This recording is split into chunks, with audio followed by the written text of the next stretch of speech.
26 मार्च से लगातार 1 जून तक चलने वाली इस ग्लोबल यूनाइटेड पंचायत सीरीज में आप सभी का स्वागत। आज भी वैसे मैं ऑन रूट हूँ।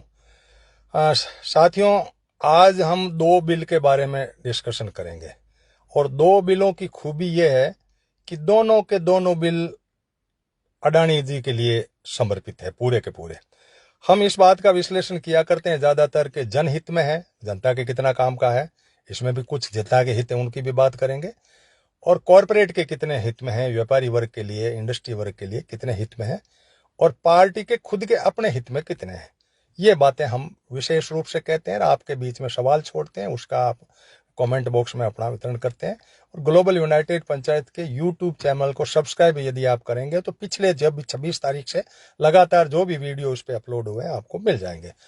तो आज का पहला बिल है मेरीटाइम एंटी पायरेसी बिल, यानी समुद्र के तट से लेकर के 200 नॉटिकल माइल जो है वहाँ तक तो हमारी सीमा होती है किसी भी देश का, जहाँ समुद्र लगता है 200 नॉटिकल माइल तक तो आप जो है उसके ऊपर कब्जा करके रखते हो, और कोई भी आता है अंदर तो उसको आप पकड़ते। इधर पाकिस्तान है, इधर श्रीलंका है, इधर चाइना का कुछ बॉर्डर है, तो बांग्लादेश है, इस तरह से हम उनकी रखवाली करते हैं, हमारे सैनिक करते हैं और हमारा भी कानून भी है। वो 200 से बाहर जो है अंतर्राष्ट्रीय एक समझौता हुआ था, उसमें कहा भाई समुद्र को गहरे समुद्र में भी करो। उसका कारण यह था कि एंटी पायरेसी का मतलब समुद्र के अंदर कुछ डाकुओं की गैंग और गिरोह घूमते हैं, उन गिरोह से इनको जहाजों को बचाना, उसको बचाने के लिए कानून बनाया कि भाई बीच में हम कैसे जाएं, वो समुद्र तो कॉमन है सबका, लेकिन यदि आपकी जहाज उन गिरोह में फंस जाती है तो आप उसके अंदर जहाज में जाकर के उनसे जहाज को छुड़ा सकते हो।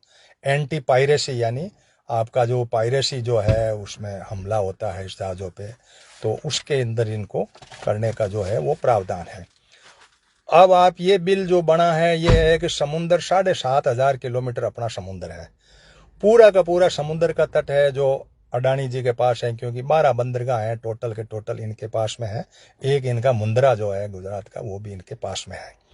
इस सारी परिस्थिति को यदि हम देखें तो पूरे समुद्र तट के ऊपर एक व्यापारी का या एक कंपनी का पूरा कब्जा है। पूरे के पूरे समुद्र के जितना भी तट है उस पर जितने भी बंदरगाह हैं सब इनके पास में है, और इनके लिए जो भी सुविधाएं हैं पीपीपी योजना के तहत पहले सागरमाला योजना लाई तो इन सबको ठीक करा करके इनको दे दिया। फिर इनके बाद में एक टावर का बिल ला करके किया कि वो टावर जो समुद्र में जहाजें आती है उनको प्रॉपर दिखता नहीं है, आज की टेक्नोलॉजी में बहुत दूर से पता लग जाए कि यहाँ बंदरगाह है, तो वो लगाया गया, और पुराने को इन्होंने टूरिज्म में डाल दिया, वो भी सरकार ने पैसा लगाया। यानी जितने भी इंफ्रास्ट्रक्चर खड़ा करके प्राइवेट के हैंड में दे दो, और वो भी टोटल का टोटल समुद्र तट जो है वो अडानी जी के हाथ में दे दिया इन्होंने। अब मुद्दा ये है कि ये बिल है तो समुद्र में देने के बाद में जहाजें गई, इनकी लूट खसोट हुई, तो इन्होंने कहा साहब एक बिल और बनाओ, अंतर्राष्ट्रीय समझौता भी है आपका, तो बीच में हमारे जो जहाजों को रखवाली के लिए ये व्यवस्था कर दो। तो ये bill maritime anti piracy bill 2020 के अंदर ये बिल आया, और इसको जो है इसके लिए काम आ रहा है। बाकी तो सेना वाले तो मतलब नहीं है कि जो नेवी का है उनको तो कौन लूटता है क्या करता है, उसमें तो सैनिक होते हैं। मालवाहक जो जहाज हैं उनकी रखवाली के लिए ये बिल बनाया गया। तो एक बिल ये आया, ये हमारे विश्लेषण के हिसाब से ग्लोबल यूनाइटेड पंचायत के जो शेडो कैबिनेट इसके विश्लेषण के हिसाब से ये बिल टोटली अडानी जी के फायदे के लिए है। जहाज उनके ही जाते हैं आते हैं, अब किसी उनके बंदरगाह उनके अंडर में किसी और का जहाज जाता है मान लो, तो भी वो उनके चार्ज में है कि उनको सिक्योरिटी पॉइंट ऑफ व्यू से ध्यान रखना पड़ता है। तो एक ये हुआ।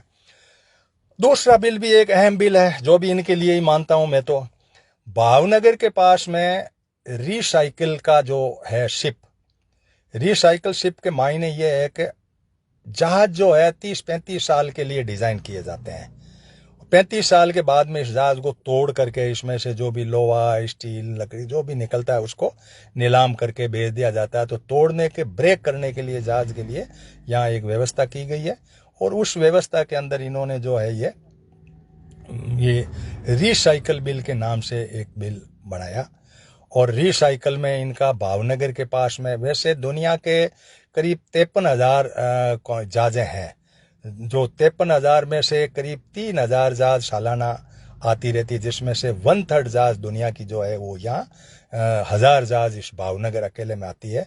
और बाकी जो छोटे छोटे हैं, केरला में भी है, मद्रास उसमें, बम्बई में भी है, थोड़ा कोची के पास भी है, लेकिन वहाँ पे बहुत कम है। 99% जहाज यहीं टूटते हैं, यहीं से नीलाम होते हैं और यहीं से ब्रेक होने के बाद में वापस रिसाइकल के तहत इन जहाज़ों को किया जाता है। अब ये रिसाइकल का मैं इसलिए मानता हूँ इनका कि भाई ये जो जहाज है ना दूर से, इनका भी इस पे कब्जा है, भावनगर वाला जो बंदरगाह है इस पे, और इनके पीछे 130 करीब प्लॉट है, उनमें जहाज़ों को लाते हैं। और यहाँ इसलिए लिया भावनगर को इन्होंने कि जब टाइड आता है, ज्वार भाटा आता है, तो 10 मीटर हाइट तक पानी चढ़ जाता है, तो जहाज समुद्र के नज़दीक आ जाते हैं। 15 दिन उसके बाद में जो है जहाज नीचे चले जाते हैं, और वो पानी नीचे चला जाता है, तो जहाज वहाँ पे बोट पे हो जाता है, तो वहाँ ये बैठे बैठे उसको तोड़ देते हैं, तो तोड़ने में सुविधा होती है, फिर वहाँ से खींच के नज़दीक ले आते हैं। इस तरीके से ये जो समुद्री तट का जो कब्जा है, इसको आप कम से कम 10-15 बिल ऐसे बनाए हैं जो समुद्र के तट की रखवाली करने के लिए बनाए गए हैं, समुद्र तट को ही कब्जे करने के माइंडसेट से बनाए गए हैं, इनकी सुविधा के लिए बनाए गए हैं। अब जब आप इनको दे दिया तो ये खुद करने दो, देखिए सरकार पैसे लगाती है, सरकार इनको देती है, और इसी के तहत ये अपना इनका यूज करते हैं। तो कैसे बिल आते हैं इसका आज आपको शेयर किया 2 का, क्योंकि ऑन रूट हूँ मैं, बाकी ज़्यादा सीरियस होता तो कई बार मैं 5 बिल भी लेता हूँ। और 1 जून तक हम आपके बीच में इसी तरह के बिल लाते रहेंगे कि सरकार आपके खून पसीने के पैसे को, कंसोलिडेटेड फंड को किस तरीके से विकास के नाम पे और किस तरीके से खर्च करती है, और उसका फ़ायदा किन लोगों को होता है। इसलिए इनका तो धन बढ़ता ही जाता है और गरीब गरीब होता जा रहा, अमीर अमीर होता जाता है, क्योंकि इनके लिए सारी सुविधाएं हैं।